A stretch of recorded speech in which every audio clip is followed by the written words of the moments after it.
जैन दोस्तों, इस वीडियो में बात करने वाले हैं हम प्याज के रोपाई के खर्च के बारे में। 1 एकड़ खेत में प्याज की रोपाई करने पर लगभग कितना खर्चा आता है, यह हमने रोपाई करने के बाद टोटल कैलकुलेट किया है। इसकी हम आपको जानकारी देने वाले हैं। यदि आपने अभी तक हमारे चैनल टेक्निकल कृषि और भारद्वाज को सब्सक्राइब नहीं किया है तो सब्सक्राइब जरूर करें। और मैं हूँ आपका अपना दोस्त प्रशांत भारद्वाज। चलिए वीडियो शुरू करते हैं। यदि आप लगभग 1 एकड़ खेत में रोपाई करते हैं तो आपका लगभग जो भी खर्च बनता है उसके हम आपको एक अनुमान या फिर डाटा बताएंगे। आप हमारे यहाँ देख रहे हैं, इसमें हमने रोपाई करवा चुके हैं और इसका जो हमने डाटा कलेक्ट किया है और इससे हमने एक मोटा मोटा अनुमान लगाया कि आपके 1 एकड़ में प्याज रोपाई करने का आपका कितना खर्च आता है। तो कि हम यदि आपको टोटल खर्च की बात बताएं, टोटल हम जो श्रमिक या लेबर की संख्या बताएं, तो आपको यदि आप एक ही दिन में सभी काम कराते हैं तो आपको लगभग 85 मजदूरों की आवश्यकता पड़ेगी, जो कि आपका एक दिन में काम कंप्लीट कर देंगे। लेकिन एक दिन में कार्य नहीं होता है, इससे के लिए आपको एक दिन में श्रमिकों की आवश्यकता पड़ती है।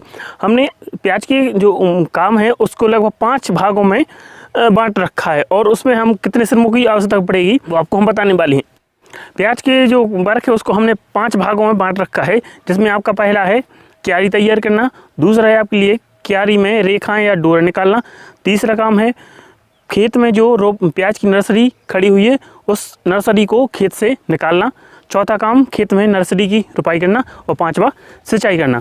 पहला जो आपका काम है खेत में क्यारी तैयार करना, लगभग 10 व्यक्ति एक दिन में आपके पूरे खेत में 1 एकड़ खेत में क्यारियाँ तैयार कर देते हैं। और जो है दूसरा काम आपके लिए खेत में रेखाएं निकालने का, डोर निकालने का, तो लगभग 5 व्यक्ति आपके 1 एकड़ खेत में डोर रेखा निकाल देते हैं। तीसरा काम होता है खेत से नर्सरी निकालने का काम, तो खेत से नर्सरी लगभग आपके 8 व्यक्ति एक दिन में 1 एकड़ खेत की लिए नर्सरी निकाल देते हैं। और चौथा काम है रोपाई, तो लगभग 55 से 58 व्यक्ति एक ही दिन में एक खेत में रोपाई कर देते हैं।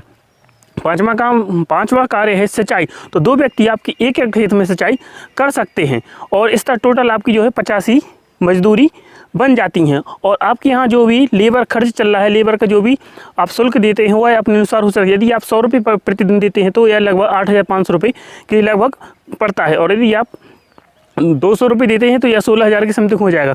लेकिन यदि आप 150 रुपये देते हैं तो 12,750 रुपये लगभग आपका खर्च 1 एकड़ के आ जाता है। लेकिन बहुत से किसान जो खेत की तैयारी है, प्याज की क्यारियाँ बनाते हैं, वह ट्रैक्टर की सहायता से बनाते हैं। इससे उनका इसमें लगभग 10 से 12 मजदूरों की आवश्यकता कम पड़ती है। और आप बात करते हैं श्रमिकों के मैनेजमेंट की, अर्थात श्रमिकों का मैनेजमेंट किस तरह करें, रोपाई करने का तरीका या वेतन भुगतान का तरीका क्या होना चाहिए, किस तरह से श्रमिकों से काम कराना चाहिए। इसके लिए आपको ठेकेदारी के द्वारा अपने खेतों में रोपाई करानी चाहिए। जो कि किसान भाइयों की समस्या होती है, समय पर श्रमिक नहीं मिलते या कई बार श्रमिक आसानी से मिलते हैं, कई बार सस्ते महंगे मिलते हैं। इसलिए किसानों को हम एक सलाह देंगे कि आप अपनी खेतों में ठेकेदारी व्यवस्था को बढ़ावा दें या फिर ठेके के द्वारा काम कराना शुरू करें। क्योंकि यदि आप श्रमिकों को दैनिक मजदूरी देते हैं तो कई बार श्रमिक टाइम पर नहीं आते, लेट आते हैं, जल्दी भाग जाते हैं और ठीक से काम भी नहीं करते। यदि आप ठेका देते हैं श्रमिकों को तो यह काम, कोई भी कार्य आपका जल्दी ही हो जाता है और बिना किसी परेशानी के भी हो जाता है। इसलिए हम आपको किसान भाइयों जो बता रहे हैं कि आपको 80 से 85 श्रमिकों की आवश्यकता पड़ती है 1 एकड़ खेत में रोपाई करने के लिए।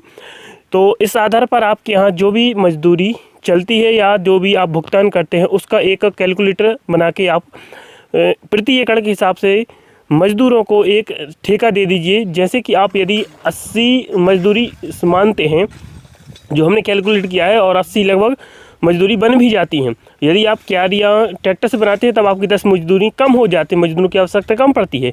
तो आप 80 से 70 के लगभग मजदूरों की अनुमान लगा के ठेका दे सकते हैं। यदि आप 80 मजदूरों के आधार पर ठेका देते हैं और यदि आपके यहाँ श्रमिक प्रतिदिन का जो वेतन है या भुगतान है 150 रुपये चल रहा है, तब आपको लगभग 12,750 रुपये का खर्च आएगा। और इससे लगभग ज़्यादा नहीं आएगा, क्योंकि यह हमारा काफ़ी मोटा और अधिकतम अनुमान है। फिर 80 से कम ही श्रमिकों की आवश्यकता पड़ेगी। इसलिए हम आपको सलाह देते हैं कि आप खेतों में ठेकेदारी प्रथा को बढ़ाएं, ठेकेदारी व्यवस्था को बढ़ाएं। इससे आप कितनी ही भूमि पर रोपाई करा सकते हैं। यदि अब वर्तमान में एक किसान 1 एकड़ खेत में प्याज की रोपाई कराता है तब भी उसे काफ़ी समस्या बनती है। लेकिन यदि आप ठेका देते हैं, श्रमिकों को ठेका देते हैं, तो वह अपने टाइम से आते हैं, अपने टाइम से जाते हैं और काम भी अच्छा हो जाता है। इससे आप यदि आप 1 हेक्टेयर में करते हैं तो आप 25,000 के समथिंग ठेका देकर प्याज की रोपाई करा सकते हैं।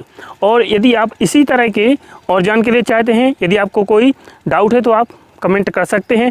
और प्याज की खेती में और क्या खर्च हो सकता है, दवाइयों के बारे में, रोपाई की जुगाड़ के बारे में जानना चाहते हैं तो डिस्क्रिप्शन में दी गई लिंक से आप वीडियो देख सकते हैं।